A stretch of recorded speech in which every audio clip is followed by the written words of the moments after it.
Mesdames et messieurs, bonjour, c'est le journal sur Eden Télévision. Bienvenue à toutes et à tous.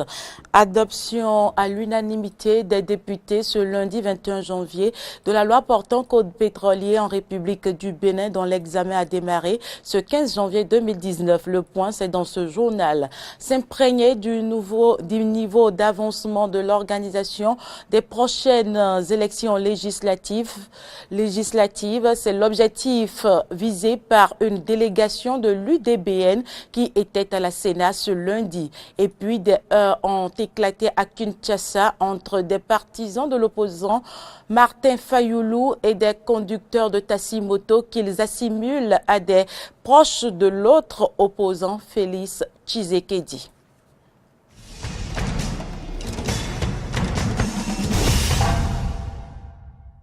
Merci de votre fidélité. Je vous l'annonçais dans les titres. Les députés ont adopté ce lundi 21 janvier 2019 la loi portant code pétrolier en République du Bénin. Une étude entamée par les députés le 15 janvier et qui a abouti ce lundi à l'adoption de ce texte de loi. On fait le point avec Amen Didier Rumpenouji et Romaric Devochi. Le texte de loi s'avère indispensable pour notre pays en ce sens qu'il permettra de disposer d'un cadre juridique bien approprié au contexte actuel en vue de permettre à l'État béninois de bien avoir accès aux blocs pétroliers et en exploiter judicieusement. La Commission des lois et des droits de l'homme de l'Assemblée nationale a produit mardi dernier son rapport qui montre l'importance pour notre pays de disposer d'une nouvelle loi pour régir le secteur pétrolier. Le Bénin continue de naviguer entre espoir et désespoir en ce qui concerne le pétrole avec des annonces non suivies d'effets. Face à ce constat et au regard de la conjoncture internationale favorable dans le secteur pétrolier, la présente proposition de loi a été introduite à l'Assemblée nationale. Elle vise le renforcement de la maîtrise de l'État sur son patrimoine pétrolier et la clarification du cadre contractuel des opérations pétrolières, l'adoption des mesures destinées à faciliter et à rationaliser l'accès aux blocs pétroliers, l'amélioration de la gouvernance du secteur à travers la mise en place d'un cadre institutionnel clair. Les députés sont intervenus après ce rapport pour exprimer leur désir de voir notre pays se doter d'une telle loi importante pour le bien-être de la nation. Que nous ayons l'ambition au niveau donc de la représentation nationale de doter notre pays d'un national juridique qui permettra au gouvernement de pouvoir se fonder et faire des contrats donc de prospection pour que notre pays peut-être demain puisse dire de façon claire et exploiter ces potentialités donc qui regorgent sous le sous-sol béninois. C'est une très bonne chose, donc c'est pourquoi j'invite les collègues donc à la sérénité que cette loi soit votée. Le ministre en charge des Mines, Samou Seydou Adambi, est intervenu pour indiquer aux députés la pertinence d'une telle disposition juridique. Quand on sait que tous les pays qui nous entourent aujourd'hui tirent quelque chose du pétrole, il n'est quand même pas normal que le Bénin reste en marge. C'est pour cette raison que nous sommes vraiment excités à l'adoption de cette loi, afin que le Bénin également puisse prendre ses chances dans ce monde où beaucoup de ressources très importantes sont mobilisées pour pouvoir donner le minimum qu'il faut pour progresser. Ce lundi, ce texte de loi qui comporte 9 titres a été étudié par les députés et une fois soumis au vote, a été adopté. 0, opération abstention 0. La loi numéro 2019-06 portant code pétrolier en République du Bénin est adoptée à l'unanimité des députés présents. Le Bénin dispose désormais d'une loi régissant le secret défense. Un texte de loi étudié et examiné par les députés de la 7e législature en vue de protéger les données sécuritaires et de défense de notre territoire. On retrouve Amen Didier Rumpenouji et Romaric Devochi pour les détails. De loi qui vise à réglementer le secret de la défense nationale dans notre pays en vue de la protection des données sécuritaires pour la défense de l'intégrité du territoire national. La Commission des relations extérieures, sécurité et défense de l'Assemblée nationale a présenté son rapport pour exposer en plénière les grandes orientations et l'importance de ce texte de loi. En effet, le secret de la défense nationale concerne les informations relatives à l'effectif et aux informations des hommes dans l'armée, à la quantité et le type d'armes, au lieu de stockage des équipements militaires, aux instruments de transmission militaire, aux systèmes d'information militaire, aux renseignements divers, etc. Toutes les questions concernant les domaines ci-dessus sont traitées avec la discrétion qui sied, ne sont pas rendus publics et ont donc un caractère de secret de la défense nationale. La parole a été donnée aux députés pour faire des observations en vue de mieux élaborer ce texte. Quelques questions ont été enregistrées. Est-ce à dire que le secret défense s'impose à notre juridiction? Nous voudrions que la commission ou le ministre nous éclaircisse sur ce plan-là. Est-ce que la grande muette est imposée aussi à l'appareil judiciaire? Le ministre de la Défense et celui en charge de la justice, tous présents à l'Assemblée nationale lors de cette étude de la loi secret défense, ont apporté des éléments de réponse.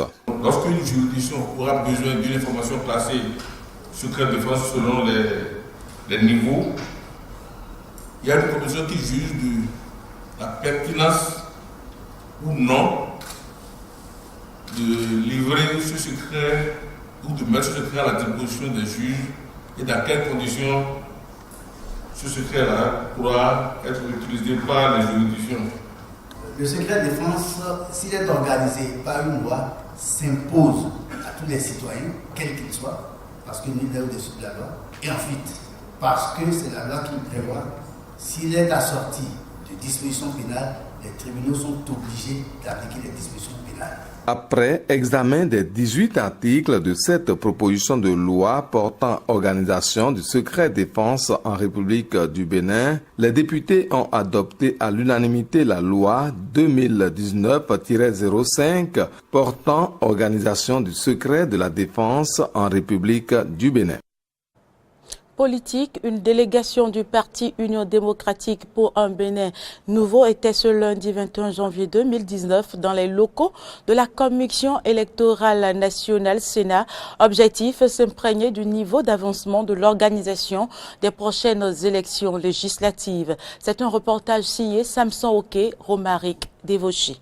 Les membres de la Commission électorale nationale autonome Sénat ont reçu dans la matinée de ce lundi 21 janvier 2019 une délégation du parti Union démocratique pour un Bénin nouveau, UDBN. Une rencontre sollicitée par la haute instance de direction de l'UDBN et qui vise à s'imprégner du niveau d'avancement des travaux dans le cadre de l'organisation des prochaines législatives. Après les mots de bienvenue du président Emmanuel Tiando, l'honneur est revenu au vice-président de l'UDBN de présenter les raisons de la visite de sa délégation.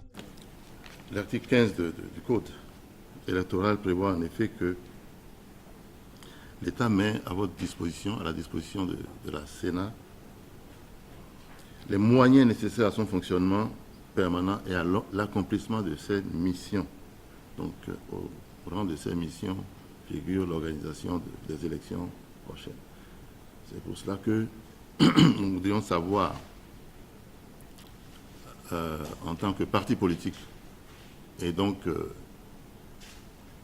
ayant l'intention de présenter des candidats à ces élections, qu'est-ce qui est déjà fait, où est-ce que la Sénat en est aujourd'hui pour en avant-première, puisque vous avez dit tout à l'heure que vous aviez l'intention de le dire de façon publique et même de publier un chronogramme, ce qui est fait pour, dans le cadre de cet article, et notamment si les moyens en question sont déjà à votre disposition. À cette première préoccupation, voici ce que répond Emmanuel Tiando, président de la Sénat. Je constate que dans les réseaux sociaux ou bien dans les discours, on dit parfois que le président de la Sénat dit qu'il n'a pas de moyens et qu'il y a une tension. Non, il faut relativiser les choses. Ces problèmes-là, lorsqu'ils vont se poser de façon accrue, en ce moment, vous allez nous entendre nous-mêmes exprimer nos inquiétudes. Mais pour l'instant, nous n'avons pas encore enregistré une difficulté de moyens. La question des 10% des suffrages exprimés au plan national et autres préoccupations liées à la période préélectorale ont été également abordées au cours de la rencontre. À tous ces sujets, la première autorité de l'institution en charge des élections apporte des précisions. C'est les yeux fermés qu'on applique la loi. Même si nous-mêmes, on a des appréciations divergentes, comment on ne peut pas changer la loi? On n'est pas la Cour constitutionnelle. On n'est pas l'Assemblée. Ce qu'ils disent là, c'est ça qu'on va faire. Je comprends très bien les appréhensions des uns et des autres. Mais comme vous le dites, nous, on va expliquer. Mais pour calmer les militants, c'est encore vous. Ce sont vos militants. Nous, on n'a pas de militants. C'est vous qui avez les militants. C'est l'opinion publique qu'on va expliquer, puisque le code dit qu'il revient à la Sénat d'essayer de sensibiliser les gens sur ça, on va le faire. Cette affaire de campagne électorale, pré-campagne électorale, nous la déplorons au niveau de la Sénat. Lorsque nous avons l'occasion de dire non, ce n'est pas bien, on le fait. Mais je ne voudrais pas qu'on investisse la Sénat d'une mission qui n'a pas été prévue dans le code électoral. La campagne médiatique, la question de pré-campagne, ça relève de la HAC d'abord. C'est la HAC. Il appartient à la HAC de ne pas faire diffuser des choses qui concerne la pré-campagne. Chaque participant à cette assise est reparti avec des informations fiables sur l'organisation des prochaines législatives. Précisons que le calendrier électoral sera rendu public dès ce mardi 22 janvier 2019. Direction Monokufo pour parler toujours politique. Les leaders politiques du parti Union progressiste dans la 18e circonscription électorale se sont retrouvés ce samedi 19 janvier 2019 à Lokossa pour un géant meeting. L'objectif de ce meeting est de faire connaître aux populations de la commune les conclusions du congrès constitutif de ce parti. Jonas Bouchi pour Le Point. Les choses anciennes sont passées. Voici, toutes choses sont devenues nouvelles.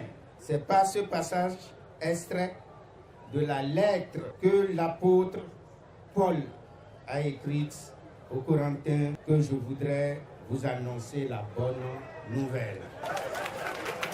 Cette bonne nouvelle dont parle l'honorable Dakwe Sossou dans sa surprenante posture d'évangéliste, c'est l'union sacrée que retrouve la majorité des cadres et personnalités politiques de Lokossa autour du parti Union progressiste, un parti dont ils sont venus dévoiler ce samedi 19 janvier 2019 la vision et le logo aux populations de leur commune. La mission de l'Union progressiste est d'œuvrer pour garantir et promouvoir la paix, la justice sociale, la démocratie, l'état de droit, les libertés individuelles, la bonne gouvernance, la solidarité et le développement du Bénin.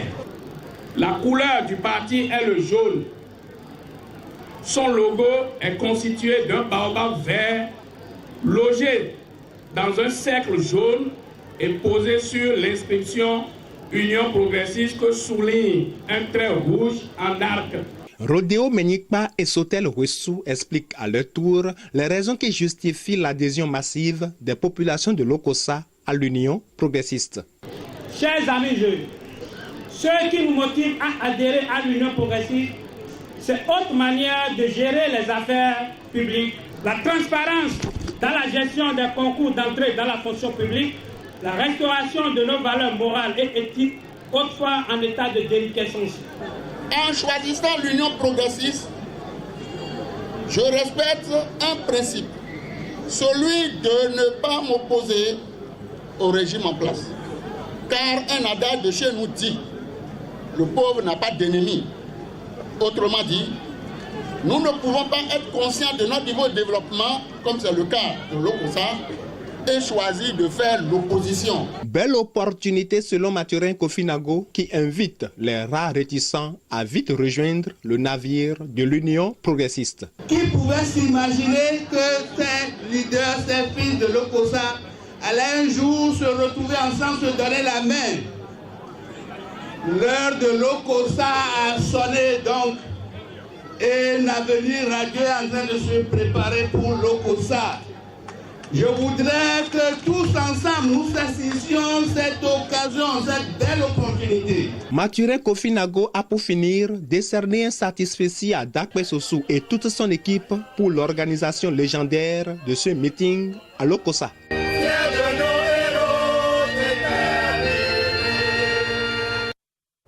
Célébration des 1000 jours de gouvernance de Patrice Talon, c'était ce samedi 19 janvier 2019 par les jeunes empereurs de la République. Plus de précisions avec Fréjus Serlin et Fiacre Voitan. 1000 jours déjà que le président Patrice Talon a brigué la magistrature suprême au Bénin. Cet événement, les jeunes empereurs de la République n'ont pas voulu le faire passer sous silence. Ils l'ont célébré ce 19 janvier au stade général Mathieu Kérékou de Cotonou. Déguisés en Guézo, Béanzin, Tofa et Kaba pour la circonstance, les leaders des jeunes empereurs de la République ont saisi cette opportunité pour justifier leur soutien indéfectible au chef de l'État Patrice Talon. Un soutien qui, selon eux, est dû aux nombreux exploits enregistrés par le régime dit de la rupture. Je veux citer le choix des chefs-lieux des 12 départements et la nomination des préfets qu'aucun des prédécesseurs de Patrice Talon n'a osé. La subdivision du pays en pôles de départements agricoles PDA, ce qui augure d'un développement rural harmonieux avec des records notés dans presque tous les domaines agricoles. Dans le domaine de la sécurité, nous avons tous noté une réduction drastique des braquages, des cambriolages et tracasseries policières sur les routes. La lutte implacable du gouvernement contre la corruption et l'impunité porte ses fruits avec plusieurs dossiers ouverts et des mises en cause confiées à la justice. Les prouesses de l'exécutif dans les domaines de l'enseignement, de l'énergie et des infrastructures n'ont pas été occultées. Un tableau reluisant qui amène les jeunes empereurs à féliciter le président Talon. Nous, jeunes empereurs de la République du Dahomey et de l'Afrique, Samori Touré, Bioguera, Tofa, Kaba, El Adjoma, Béanzin et Guézo sommes réunis ce samedi 19 janvier 2019 pour reconnaître à notre digne fils, le président Patrice Talon, les mérites pour ses actions de grandes audaces, de réforme et de témérité à la tête de notre cher pays, le Bénin. C'est pourquoi ces jeunes ont réaffirmé leur soutien à Patrice Talon. Quant au député Patrice Nombimen, soutien du chef de l'État, il a tenu à rappeler aux jeunes empereurs de la République leur rôle dans le processus de développement du pays. Nul ne sera de trop pour le soutien au PAG. C'est pourquoi, dans le cadre de la célébration des 1000 jours glorieux du président Talon, je voudrais vous confirmer que la jeunesse en général et les jeunes empereurs, je voudrais vous dire que vous êtes la pierre principale de langue pour l'édifice qu'est le Bénin. Dans les tout prochains jours, les jeunes empereurs comptent délivrer une attestation de mérite au président de la République, Patrice Talon.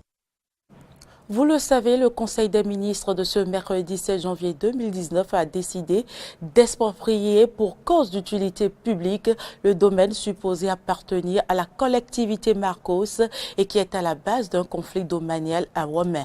Les populations ont marché dans l'après-midi de ce dimanche 20 janvier 2019 pour remercier le chef de l'État pour cette décision. Le compte rendu est signé François Carnot Rumbaderinto et Damien Pedro. Avec une marche que les populations de Womé ont remercié le chef de l'État Patrice Talon dans l'après-midi de ce dimanche 20 janvier 2019. Une marche qui fait suite à la décision prise en Conseil des ministres d'exproprier pour cause d'utilité publique le supposé domaine appartenant à la collectivité Marcos. Banderoles et pancartes portant des messages de remerciement à l'endroit du chef de l'État en main. C'est dans une liesse totale que les marcheurs ont exprimé leur joie.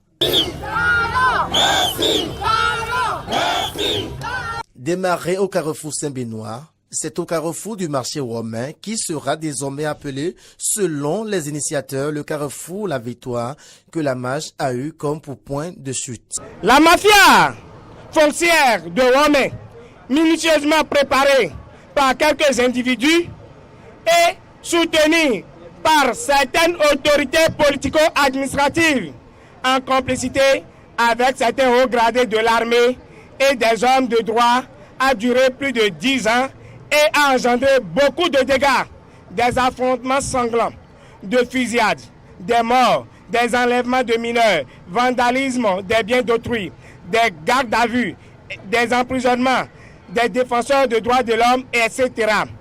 Maintenant que son Excellence, Patrice Talon, a pris la décision louable, salvatrice, pour dénouer le nœud que jadis personne ne pouvait dénouer à cause des menaces de mort ou de perdre le pouvoir, nous, population de Womé, unis comme un essaim d'abeilles, soutenons le chef de l'État dans cette décision et dans ses actions pour la lutte contre la mafia foncière dans toutes ses formes et dans toutes ses dimensions.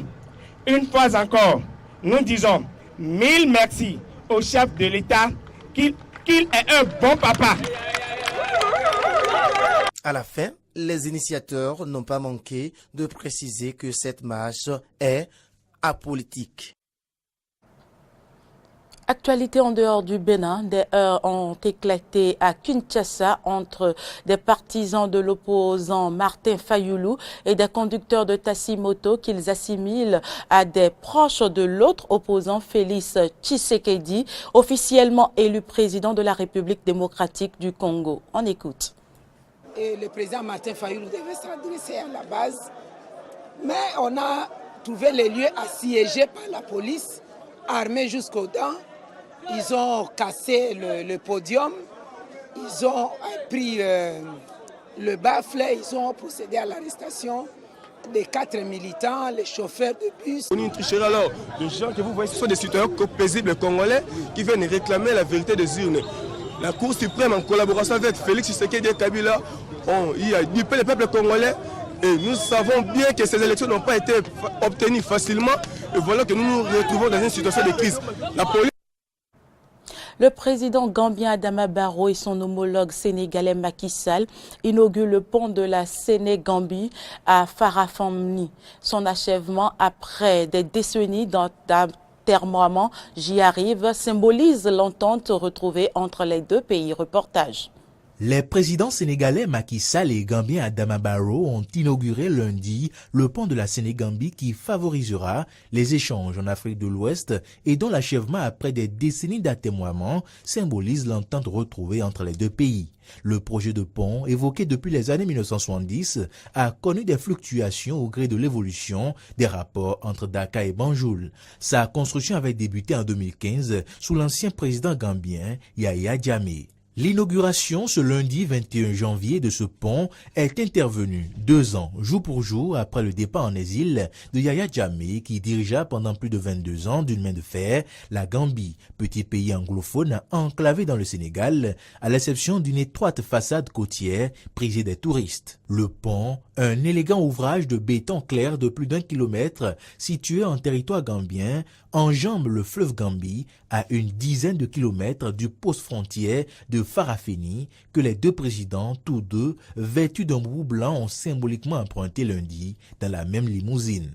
Étant donné la géographie de la Gambie et du Sénégal, avec un fleuve coupant chacun des deux pays en 2 parties, on se demande pourquoi il a fallu tant de temps pour avoir ce pont, s'est interrogé Adama Barrow lors d'une cérémonie au pied du nouvel ouvrage. Quant à Macky Sall, il a déclaré « Nous pouvons être fiers d'avoir transformé en réalité ce rêve de plusieurs générations » avant d'ajouter que le pont appartient aux Gambiens, alors qu'à Banjul, certains habitants ont souvent soupçonné le Sénégal de vouloir absorber leur pays. Le territoire gambien est un passage quasi obligé pour qui veut se rendre au nord du Sénégal, à sa région sud, la Casamance, à moins d'effectuer un fastidieux détour de quelques 400 km. Mais la route transgambienne, passant à une centaine de kilomètres à l'est de la capitale Banjul, était jusqu'ici interrompue à mi-chemin par le fleuve, obligeant les véhicules à emprunter un bac, source de tracasseries et de nombreux retards. Selon le président sénégalais, ce nouveau pont va faciliter l'interconnexion des réseaux routiers, réduire les temps de trajet et contribuer à l'intégration de la sous-région. Pour son homologue gambien, il va aussi permettre une circulation facile des biens et garantir des services plus rapides.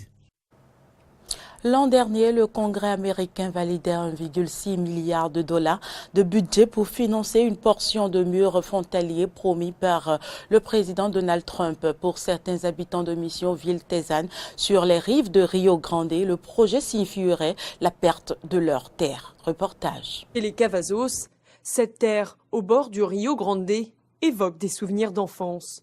Le Mexique n'est qu'à quelques brassées de l'autre côté de la rive. Pour ces Texans, la frontière ne représente pas de menace. Nous n'avons pas constaté de crise à la frontière comme ils le disent. Nous n'avons rien vu. Comme vous pouvez le voir, c'est un lieu tranquille, c'est très paisible. L'an dernier, une portion du mur frontalier voulu par Donald Trump a été financée par le Congrès. Depuis, les Cavazos ont commencé à recevoir des courriers. Le gouvernement veut faire passer le mur chez eux, ce qui isolerait leurs terres. La famille, installée dans la région depuis le XVIIIe siècle, craint de voir son patrimoine devenir un no man's land entre les États-Unis et le Mexique. Pour l'instant, la question des dédommagements reste en suspens. Vous savez, la terre pour nous, c'est plus que de l'argent. Nous avons un véritable amour de la terre. Il y a 60 ans, la grand-mère des 2 cousins Fred et Ray obtenait cette propriété. Fred, handicapé, dépend de la location des cabanons sur les rives pour payer ses frais médicaux.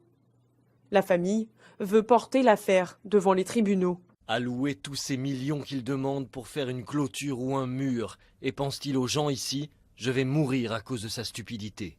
À quelques kilomètres de là, dans la chapelle de l'Omita, le père Roy partage la même inquiétude.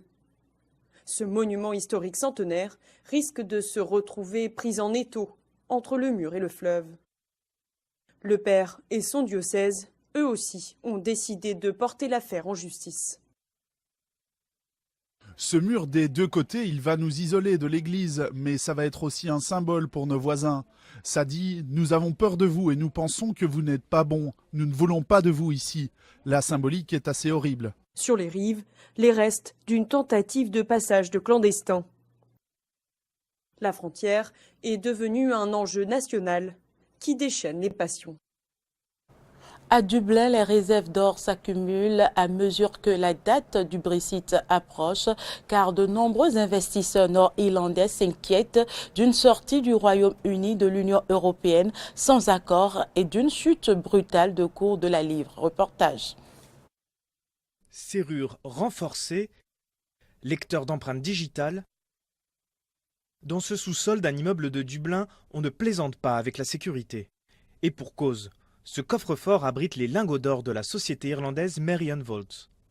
Alors que le spectre d'un Brexit sans accord se profile au Royaume-Uni, de plus en plus de particuliers investissent dans le précieux métal. Ils craignent une dévaluation importante de la livre sterling en cas de Brexit dur. Donc ils achètent des lingots d'or par notre intermédiaire pour ensuite les stocker. Et si la livre baisse, le lingot prendra de la valeur. Dans ces quelques 3000 coffres, lingots et pièces s'accumulent depuis le référendum de 2016. L'entreprise a noté une hausse de 70% de ses clients en provenance d'Irlande du Nord, où il n'existe aucun service similaire. L'instabilité de la livre sterling a rendu l'or particulièrement attractif, alors que la monnaie britannique plongeait à son plus bas depuis 1985 après le vote du Brexit, les cours de l'or étaient partis à la hausse. L'impact le plus net du Brexit sur la demande en or au Royaume-Uni a eu lieu au moment du vote. Dans les mois qui ont précédé et ceux qui ont suivi, nous avons vu une augmentation de l'activité autour de l'or. Mais cela s'est probablement un peu essoufflé au cours des 2 dernières années. Je pense que de nombreux investisseurs souffrent d'une lassitude liée au Brexit.